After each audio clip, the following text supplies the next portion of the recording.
Hi, everyone. Thank you for joining me for this week episode of Screw the Cubicle TV. And today's guest is Bailey Richard, a business coach for beginning and budding infopreneurs who I met actually when I was invited to be a speaker in her previous Infopreneur Summit. We'll talk more about that. And I have to say that I was absolutely impressed with how easy Bailey made it to say yes to contributing to her summit. And I don't usually say yes to most people. So I really wanted to invite her to come over today to talk all about using summits and really using summits to build your list, which is where all you guys are at and a priority in your business, and really building your list to establish your authority as well when you're just getting started. So welcome to the show, Bailey, and thank you for sharing this 20 minutes with us. Thank you for having me on. I'm excited. Yeah, so you and I have talked about summits kind of offline, and it got me really interested myself about, thinking about summits for Screw the Cubicle too. And so this really is a video for me as well. But with your experience with running a summit, what has been the ways that, running a summit has really benefited your business specifically? Well, there's about 5 big ways that I believe that running a summit really grew my business. Now, the first one is certainly email list growth. Now, you really have the benefit of leveraging all of your guest speakers lists whenever they help to promote the event. It draws in so many more people than just a normal promotion like a Facebook ad or even just, sharing it on social media would do. So that was the first one. The second one, just also going off of bringing people together, was that I was able to grow my online community. I have a Facebook group, and through this summit, I was able to email those individuals and give them a reason to join the group. I said, if you want to stay up to date on all of the virtual summit information, I'm going to be posting in there on a regular basis. And I had only just started my group about a month before the summit, so I really wanted an influx of people quickly to get that engaged group going. And so that was one of the big benefits. Also, the fact that I was able to earn revenue through the summit. We sold an all-access pass, which gave anybody lifetime access to a membership site where all of the interviews were being stored. So that was a huge benefit as well. I was also able to build relationships with you and all of the other guest speakers and influencers on my summit. And this opportunity has just been amazing because it has led to so many different business partnerships, affiliate partnerships, relationships like this, knowing you through the summit. Now I get to be interviewed by you. So things like that. And that really is the fifth and final, is that, through those partnerships and through people that I communicated with during the summit while I was planning it, I just had so much more visibility and opportunities in my field. People now see me as a coach who has established my authority on par with all of my other guest speakers. And it's led to me being on a new summit next month. I got an interview on the Side Hustle Nation podcast. Amazing. So many things have been snowballing since I hosted my own summit. It's been really great. Yeah, so it's really more than just list building, because I think that's the first thing that people think about, perhaps, that is the benefit of a summit. And it sounds like you really thought about other things that you wanted to build on in your brand, which is your community, and you want it to also be known as an influencer, right, in your industry. Absolutely. And being around other influencers and being in a summit with them absolutely kind of puts you there in that level as well. And I know when we talked together, when you invited me to the summit, one of the things that I knew you really cared about is making sure that it is a sort of kind of win-win scenario for both of us, right? Like I get to be exposed to a new audience and also the audience of all the other summit attendees. And obviously there's a great win-win scenario for you too, right? To have all those different things doing. So how do you plan a summit to make sure that everyone knows that this is what's going to be achieved? The sort of, if you contribute to the summit, you get this back to you, and I'm going to get this, making sure that's a good balance between this virtual summit. Sure. Well, I really do believe that a virtual summit is a triple win, a win-win-win scenario, because the way that I see it is that there's 3 major players. There's the host, and then there's the guest speakers, and then there's attendees. Right. And really, this is the kind of ideal business situation that everyone, an infopreneur, online business owner, wants to achieve, is that by everyone getting some sort of benefit, then you attract more people and everyone wants to participate. And so I think I've made the benefits of the host pretty clear in what we just talked about. For the attendees, the biggest benefit is that when you structure your summit, you should be giving away your interviews and your content free for a certain period of time. That can vary depending on how you set up your summit. I decided to make all of my interviews free for 24 hours. Mm. So people were able to watch every single interview if they were able to make time for it in their schedule.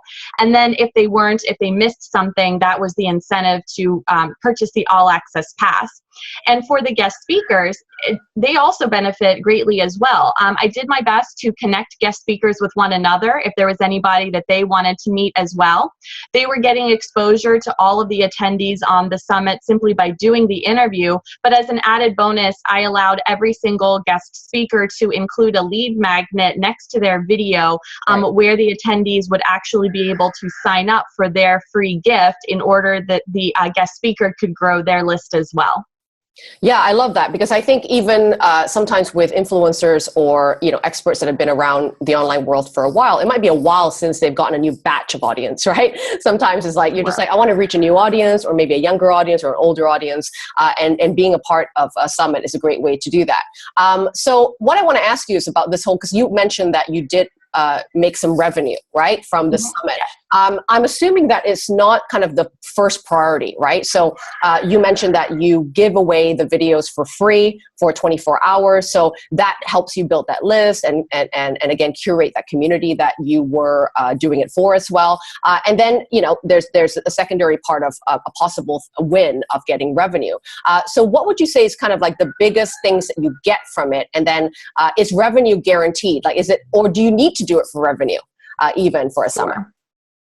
I don't think that you have to do a summit for revenue, excuse me, but I think that there is a benefit in doing that, not just for yourself, but also because you're able to offer an affiliate partnership to the guest speakers. And so if for some reason the guest speaker wasn't enticed to join simply for the list growth, by offering them the ability to actually earn money off of their promotion of the event, I felt that was an additional incentive that for some people did make a difference in them wanting to say yes, and also did, even for those people who said yes without that being their primary intention, it was a nice little incentive to encourage people to promote the summit more, because that's ultimately what's going to make your summit successful, is if you curate a community of guest speakers who are all in, who are really invested in your event and all want to help promote it and make it a success. Because if they all do so, then you'll be bringing people, and ultimately that means new exposure and new attendees for every single guest speaker to. I would agree with you that I didn't go into it for the revenue. That wasn't my prime purpose.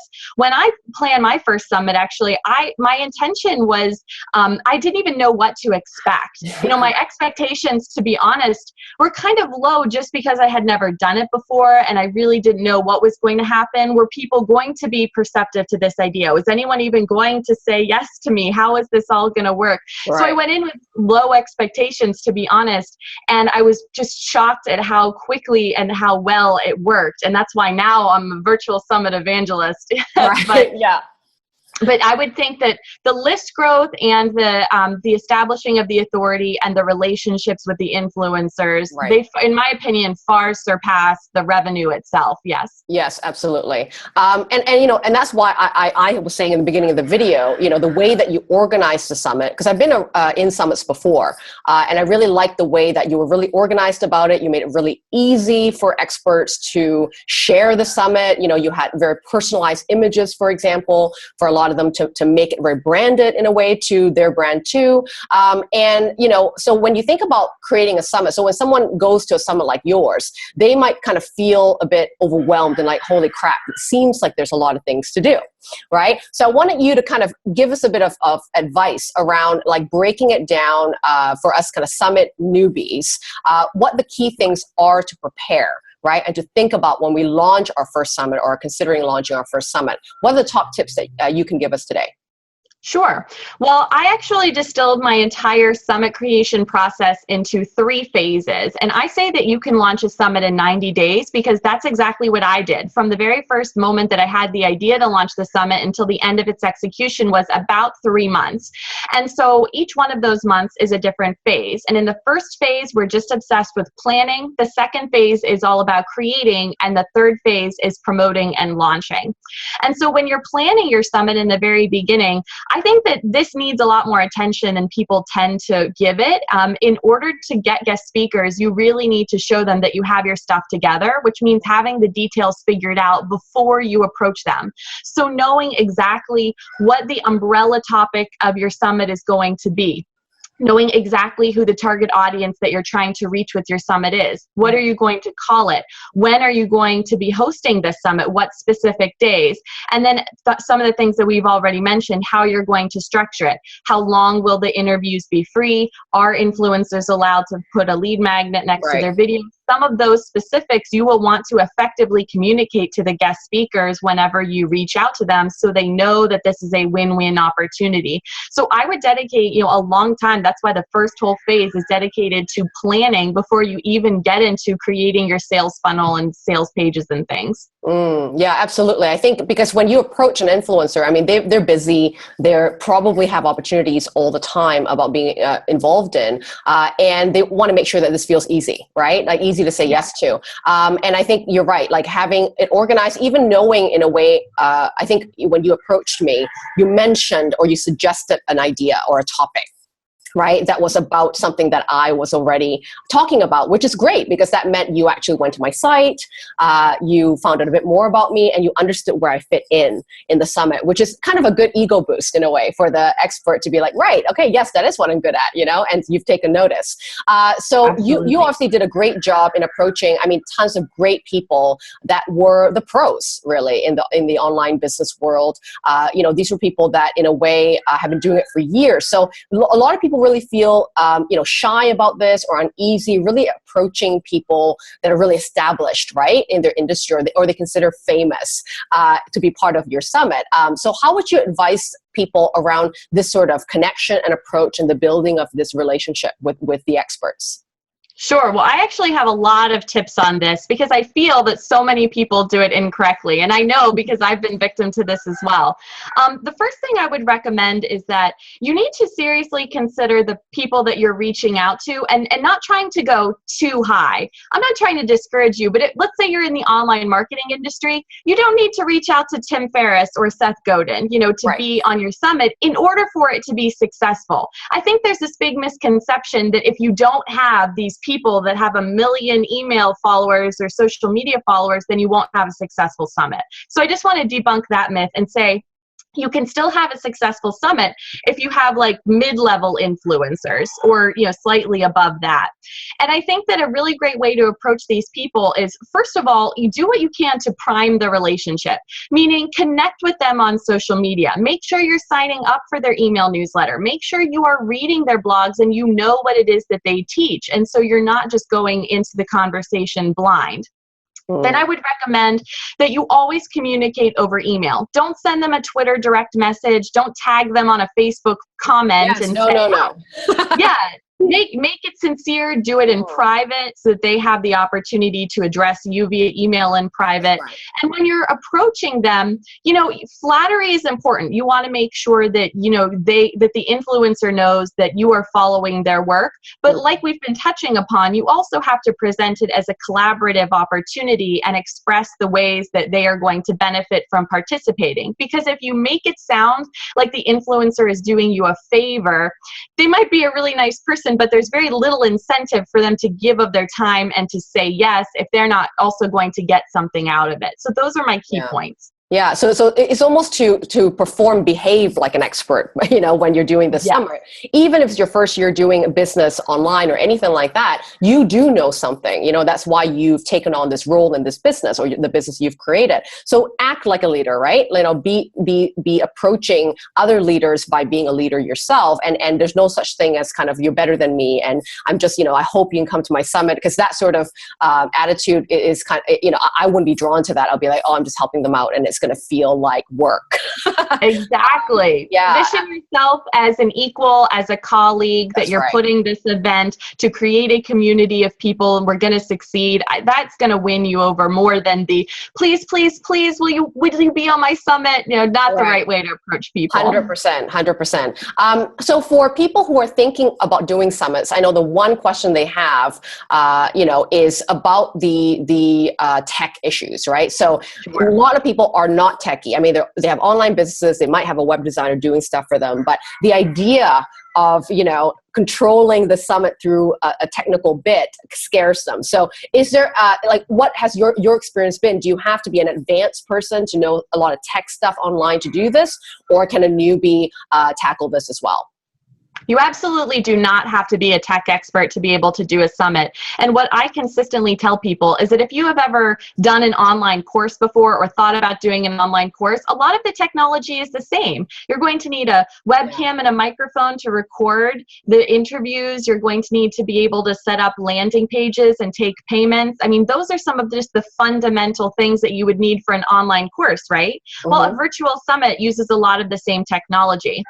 I ended up doing my entire virtual summit using ClickFunnels because that's the software that I use to run my business anyway. But I know a lot of people that have done it other ways. On Virtual Summit School, we also teach about how you can use a piecemeal method by putting together different softwares that you might already be using in your business in order to create your virtual summit infrastructure. So for example, if you're already using lead pages, you can go ahead and use that to get people to opt in. There's no problem with that. And then you could link it to like Samcart for checkout or something. So there are lots of ways that you can go about creating a summit, and chances are you already have a lot of the technology in your own business in order to put it together. Yeah, and you can create this as, I guess, as simple as possible or as complicated, right, as you want. And a lot of the times, I think, especially as newbies, we want to go with tools that we know about, the tools that we feel comfortable with, because you'll actually want to do it, and rather than fear doing it and get to a level where you're feeling very stressed out and anxious the entire time. And for people who are, let's say, aren't natural, like for example, you feel like a natural interviewer, right? Like you're someone that makes people feel comfortable, for example, when you're, doing a 20-minute stint with somebody. Now, if someone feels like they're an introvert, they do love to interview, but it's the first time they're on camera, is this going to be an issue for them to launch a summit? I don't think so. I think, first of all, there is a structure to doing a good interview that can be learned. And so in general, I would recommend that people welcome their audience to the interview, have the biography of the individual that you're interviewing pre-prepared so that you can simply read that, and then also have a couple of questions prepared. I think that's one of the things that makes people nervous, is that they're afraid they're not going to ask the right question or the right follow-up question, and they're going to get flustered. I mean, I had all of that prepared way before we went into the interviews to make sure that I was covering the points I wanted to cover, and I had my little cheat sheet sitting down here on my desk as I was doing each one of the interviews. Right. I would say that, if it's not something you're experienced with, you can definitely practice with your spouse or your daughter or whoever, before you go into it. But I think that after, you've done 10 or 15 of them, it's going to become second nature to you and you will get more comfortable. It shouldn't deter someone from trying it out. Yeah, absolutely. And I think it's okay to have a piece of paper, looking at it a little bit and looking at the camera and going back and forth, because I think at the end of the day, we live in an age where people want real. Right? People want authenticity. So they're not expecting you to be, like a BBC broadcaster where you're just so poised and professional all the time. What people care about, I think, is the content, right? It's the value of that content. And if you are committed to that and you're focused on that, they're gonna overlook the ums and the ahs and the little flusters here and there. And actually, it's quite, it's quite endearing in a way when someone is naturally just being themselves, right? You're more attracted to that person. So I agree with you. I think everyday people, doesn't have to be, Marie Forleo or anyone super great on camera. You can absolutely do a good summit or do a good interview if you really are committed to good content, which I think is the number one priority, right? Yes, I agree with you. Content is definitely the number one priority. And you know what? I also think that sometimes whenever you're having a more natural conversation with those ums and ahs, it can be easier to listen to. Sometimes when I'm listening to somebody who is so perfectly polished, it's actually harder, in my opinion, to Totally. stay with the content and digest it. If you listen to a real conversation between two real people, you're going to enjoy listening to that more, I think. Yeah, absolutely. So you are somebody that like I said, I didn't think about summits until I really met you and thought about it as, a doable thing, because I'm a solopreneur myself. I don't want to take on too much that is going to seem complicated. But from the way that you've been running it and teaching me about it as well, is really something that's definitely more feasible today than it was before. So I know that you're launching something really soon to help people with this step-by-step. And you already mentioned that you do break it down in these 3 phases, which I think is super important to not feel overwhelmed when you're launching the first summit. So could you tell us more about this summit launch course that you have coming up? Absolutely. So I decided to put together a brand new program called VirtualSummitSchool, which is intended for people who are in my ideal audience, the beginning and budding infopreneurs, people that are interested in elevating their business. First 1,000 email subscribers, taking it to the next level in a way that they just haven't been able to get traction before, and especially in a way that allows them to build that community of influencers that they might not have yet, especially if they're new in business. And so this program essentially teaches you to launch your very own virtual summit in a simple, no stress, hold your hand kind of way. And we take you through the entire process from the very beginning. What is your summit going to be about? What are you going to call it? When are you going to host that summit? All the way through the technical processes. We have screencasts of everything, lots of different technological options being explored in the course, all the way through the execution. But what's especially great about the course, I think, is that it's not just lectures and screencasts, but it's also a lot of materials that you will need in order to put on your summit. So we include email scripts, video scripts, a 90-day launch plan workbook, planning worksheets, and so much more, literally helping you fill in the blanks to get your summit up and running as quickly and as efficiently as possible. Yeah, that sounds like I think people would need that guidance, because there are a lot of moving parts in a summit, and not all of it needs to be done all together, at once. And there's kind of a step-by-step, and then once you completed that, it leads you to the next phase of business, right? And when is that course launching? So we will have a link on top of this video if you're watching the YouTube channel now, or a button underneath this video if you're on my website. What date is the course going to be launched? And we'll have a link there. Well, right now we're in pre-sale mode, so people can go ahead and enroll right now. The course is going to be going live on December 5th. So we actually are selling at a discounted price until December 5th, and then it's going to be going up a little bit. So those people that are interested should snag that discounted price before December 5th rolls around. Totally. And is this something that if people are not, is it like a live training that you're doing? If people are not available, are there recordings? Can they follow through with the recordings? It's a self-paced video course. So on December 5th, whenever students are given their login information, all of the video and materials that they need are going to be there. And so you can work through it at your pace. And so that means that if you are thinking about doing a summit, but not starting in December, then don't worry about it. You'll have lifetime access to the materials, including all future updates. So if you think you might want to put on a summit in the future, then you'll have the materials when you need them. Perfect. And do you have a Facebook group that will help with kind of some of the Q&As and things like that in between? Well, you can always email me directly at contact@baileyrichard.com because I provide help to all of my students, but you can also get involved in my Facebook group, the Infopreneur Community. We don't have a specific group for the course itself, but inside there, inside the Infopreneur Community, you can always ask questions or guidance from the other members and students, and we'll get you the support that you need. Perfect. Thank you so much, Bailey, because this is such a great new way, a new angle of list building, because we hear it all out there. And summits are definitely a very untapped opportunity, I think, because as I said, I think a lot of people tend to envision it as a very complicated thing to do. So thank you so much for breaking it down for us and giving us an extra piece of information of how to list build and make this actually a fun project rather than like, oh, I got to do another Facebook ad, to get people in. This is actually going to cover more bases than just the email list, but connect you with people, build your credibility and your authority as an expert, which is what we want to start our beginning and budding businesses. So thank you for coming on the show, Bailey. Absolutely. Thank you for having me. For more corporate escape stories, advice, and free courses, check out screwthecubicle.com.